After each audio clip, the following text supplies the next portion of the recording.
Assalamualaikum warahmatullahi wabarakatuh. Kembali lagi di channelnya tentang pendidikan, tutorial, dan data video official. Kali ini video official akan memberikan informasi berikut penjelasan terkait lowongan yang diterbitkan oleh kai.id per tanggal 1 Juni 2023. Namun sebelum saya jelaskan terkait lowongannya seperti apa dan bagaimana cara mengisi identitasnya, saya ingatkan bantu untuk mengembangkan video official dengan cara subscribe, like, komen, dan share.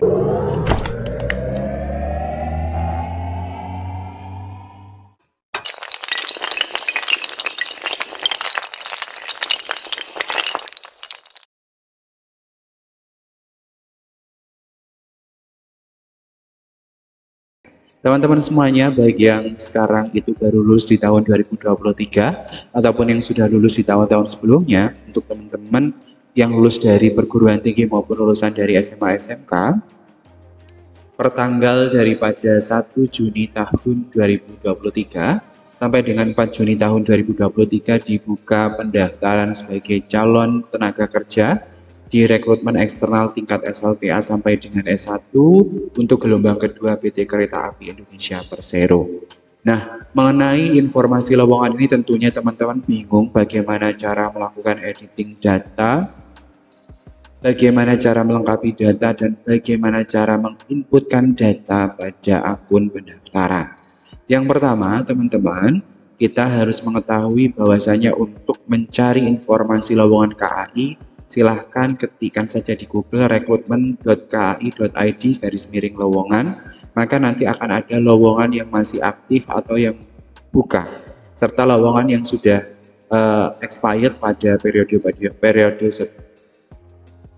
Oke, teman-teman semuanya bisa dilihat di layar. Di sini ada rekrutmen eksternal tingkat SLTA D3 dan D4 ataupun S1 tahun 2023 gelombang kedua PT Kereta Api Indonesia Persero. Teman-teman bisa klik di sini untuk membuka secara utuh informasi lowongan tersebut.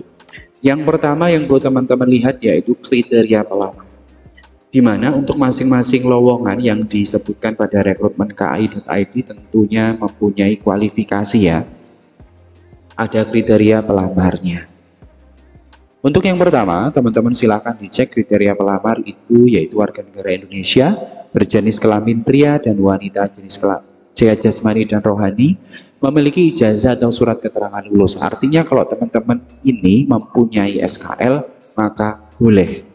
Nah, untuk yang poin ijazah ini nanti teman-teman diminta untuk menginputkan nilai ujian nasional yang lulus, yang teman-teman lulusan di bawah tahun 2020.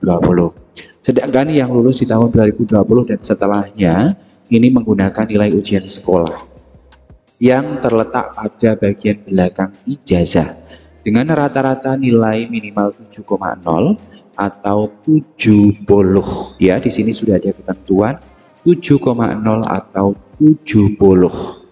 Rata-rata UN-nya juga 7,0 atau 70 ya. Di sini silahkan teman-teman sesuaikan. Kalau lulusnya tahun 2019 ke bawah, maka menggunakan nilai akhir nasional atau rata-rata nilai UN-nya. Letaknya di mana? Di SKH UN. Kalau teman-teman lulus di tahun 2020 ke atas, maka menggunakan nilai yang tertera pada belakang ijazah. Ya, nilai rata-ratanya di sana silahkan dilihat. Kalau yang lulus tahun 2023 silahkan nanti dilihat pada SKL-nya. Untuk yang lulusan D3 dengan IPK minimal 3,0, akreditasi minimal B, dan untuk D4 maupun S1 IPK minimal 3,0 dan akreditasi kelulusan yaitu A. Nah, untuk usia pelamar sendiri teman-teman bisa dilihat per 1 Juni ini sudah ada ketentuan ya. Serendah-rendahnya kalau SLTA 18 tahun, kalau SMA 25 tahun, kalau D3 20 tahun, paling tinggi 27 tahun, dan untuk S1 serendah-rendahnya 21 tahun dan paling tinggi 30 tahun. Untuk kriteria tinggi badan juga ditentukan ya teman-teman, yaitu pria 160 cm dan wanita 155 cm dengan berat badan ideal.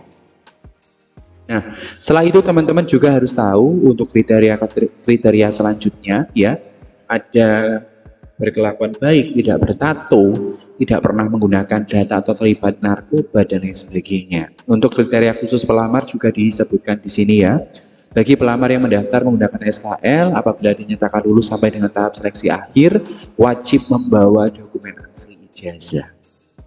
Artinya di sini teman-teman ini akan bisa mengapply lamaran kalau punya SKL. Nah, di sini juga dijelaskan prioritas penempatan nanti di wilayah Sumatera bagian selatan, yaitu Drive 3 Palembang dan Drive 4 Tanjung Karang. Untuk persyaratan umum lamaran, teman-teman semuanya bisa dilihat ada pas foto terbaru, ada ijazah atau surat keterangan lulus. Untuk tingkat pendidikan SLTA menggunakan SKHUN yang lulus di bawah tahun 2020. Kalau teman-teman lulusnya di tahun 2020 ke atas, maka menggunakan ijazah. Untuk transkrip nilai ya teman-teman, untuk D3 maupun D4 ataupun S1 juga. Kartu tanda penduduk, akreditasi jurusan untuk lulusan D3 sampai S1. Untuk peserta dengan tingkat D3 maupun S1 wajib melampirkan ijazah tingkat SLTA-nya. Untuk D3 sendiri teman-teman ini juga dipersyaratkan untuk melampirkan sertifikat bahasa Inggris. Untuk S1 juga ya teman-teman. Nah, untuk dokumen persyaratan lamaran poin 2 sampai dengan 8 ini memakai format PDF dengan ukuran maksimal 2 MB. Dan pas foto terbaru menggunakan format JPG maupun JPEG dengan ukuran maksimal 2 MB. Jadi teman-teman bisa lihat ya di sini ada poin-poin berkasnya.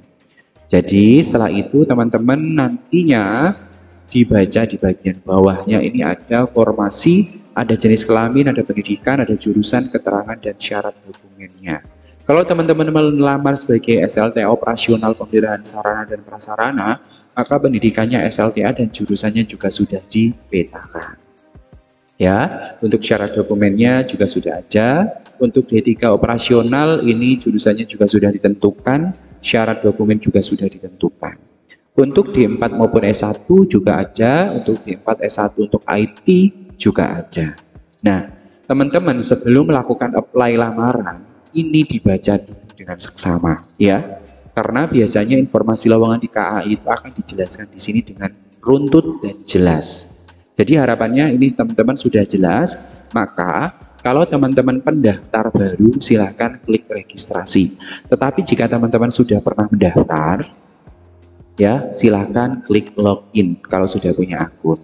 Silahkan masukkan username, masukkan passwordnya yang sudah terdata pada sistem. Ini sebagai contoh ya teman-teman. Setelah itu klik login. Maka nanti kita akan diarahkan ke laman pendaftaran kita masing-masing. Di sini ada dashboard, data pelamar, ada lowongan dan riwayat apply. Kalau ini teman-teman nanti tugasnya mengisi bagian data pelamar, baik biodata, pendidikan maupun upload dokumen ya. Yang biodata diklik saja teman-teman. Silahkan diisi biodatanya dengan cara klik tanda penanya.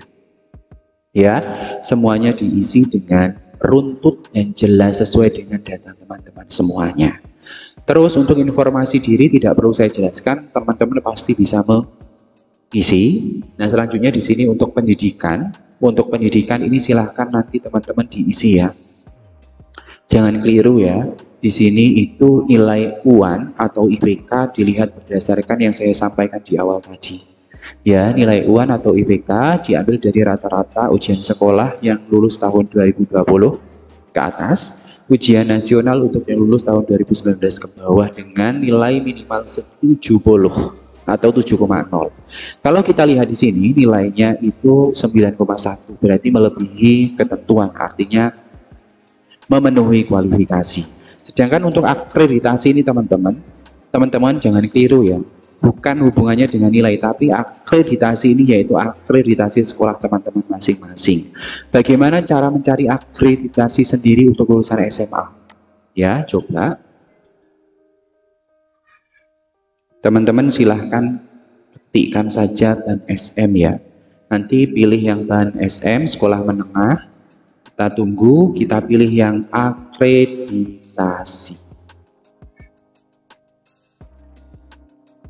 Ya, setelah itu kita masukkan saja nama sekolah kita tadi ya, SMAS Kemalawaru Sidoarjo.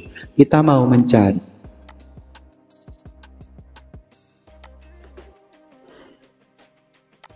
ya, namanya akreditasi itu bukan hubungannya dengan nilai loh ya teman-teman, berhubungan dengan nama sekolahnya. SMAS Kemala Bayangkari 4 Waru.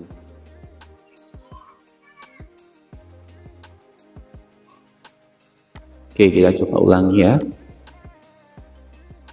Kita cari aja SMAS 4 Bayangkari Waru itu NPSN-nya berapa. Karena paling mudah kita menggunakan NPSN. Ini, pakai ini teman-teman. Nanti akan keluar akreditasinya ya. Jadi akreditasi ini bukan hubungannya dengan nilai, tetapi akreditasi sekolah. Kita cari sekolahnya. Nah, kalau teman-teman bisa lihat, ternyata SMAS Kemala Bayangkari 4 ini akreditasinya A. Kalau kita lihat berdasarkan hasil pengisian cocok ya teman-teman, akreditasinya A. Begitu. Nah, dari sini bisa dipahami ya teman-teman. Nah, setelah itu, setelah diisi, jadi ini jangan bingung untuk nilai UN. Ini menggunakan skala 10, berarti kalau nilai rata-rata di ijazahnya teman-teman 90, diganti saja menjadi 9,1. Kalau di SKHUN-nya 80 jadi 8,1, gitu aja. Tanggal kelulusan coba dicek pada ijazah atau dicek pada SKL teman-teman yang belum memiliki ijazah. Begitu ya. Terus selanjutnya di sini ada upload dokumen. Untuk upload dokumen sendiri silahkan teman-teman tentukan berdasarkan jenisnya ya. Berdasarkan jenisnya. Tadi sudah disampaikan apa saja berkasnya. Ini bisa di preview ya teman-teman, dicek. Untuk transkrip nilai sendiri teman-teman, itu yang lulus tahun 2019 ke bawah, berarti yang diupload SKHUN ya. Kalau yang lulus tahun 2020 ke atas, yang diupload ialah ijazah pada bagian belakang ya, yang ada daftar nilainya itu. Atau yang lulus tahun 2023, ini bisa diupload SKL ijazahnya, transkrip nilainya juga menggunakan SKL, karena biasanya SKL itu satu kesatuan, tidak ada depan belakang. Begitu ya teman-teman semuanya. Setelah itu kita cek di bagian lowongan. Kalau kita sudah isi semuanya, kita cek di bagian lowongan. Tentunya di bagian lowongan nanti akan ada rekrutmennya ya, akan ada rekrutmennya. Ini ada rekrutmen eksternal tingkat SLTA. Kita view more ya. Setelah itu nanti teman-teman tugasnya ialah apply, karena ini kebetulan Mas Aun itu belum selesai tahap seleksi, maka tidak bisa. Karena biasanya melamar di KAI itu kalau proses seleksi sebelumnya belum selesai, tombol apply-nya belum ada. Ini hanya sebagai contoh saja ya teman-teman ya. Kita coba di sini, mohon maaf. Misalnya tadi kan drive-thru untuk Sumatera Selatan, kita pilih yang drive 4 Tanjung Karang. Oke, SLTA. Setelah kita pilih, nanti otomatis harusnya di bagian sini akan ada tombol apply, karena memang di sini sudah ada infonya. Mas Aun atau pemilik akun ini masih dalam tahapan rekrutmen, jadi tidak keluar. Kalau kita sudah klik apply, maka selanjutnya kita klik kembali. Nanti kita masuk di bagian riwayat apply. Di riwayat apply nanti akan ada informasi lowongan apa yang sudah kita daftar. Gitu ya teman-teman. Nanti di sini juga ada cetak kartu kalau teman-teman memang memenuhi syarat administrasinya. Jadi gitu ya informasi yang bisa saya sampaikan. Intinya ialah baca dulu persyaratannya. Nah, sebelum saya tutup, saya tunjukkan satu contoh. Ini SKL di tahun 2023. Nah, ini nanti yang diupload. Ini pengganti ijazah, ini juga transkrip nilai. Yang lulus tahun 2023. Yang lulus tahun 2020, 2021, 2022, ya, untuk lulusan SMA, SMK, maka menggunakan ijazah. Untuk upload ijazahnya yaitu ijazah bagian depan, untuk upload transkrip nilai yaitu ijazah bagian belakang. Kalau yang lulus tahun 2019 ke bawah, ijazah itu ya ada sendiri, SKHU ada sendiri. Berarti ijazah diupload sendiri, SKHU itu sebagai pengganti daripada transkrip nilai. Jadi gitu ya teman-teman semuanya, mudah-mudahan bisa dipahami. Dan satu kali lagi tadi terkait IPK atau nilai rata-rata UN bisa dilihat di sini ya. 81,27, nanti di bagian pendaftaran pengisian nilai diganti saja 8.127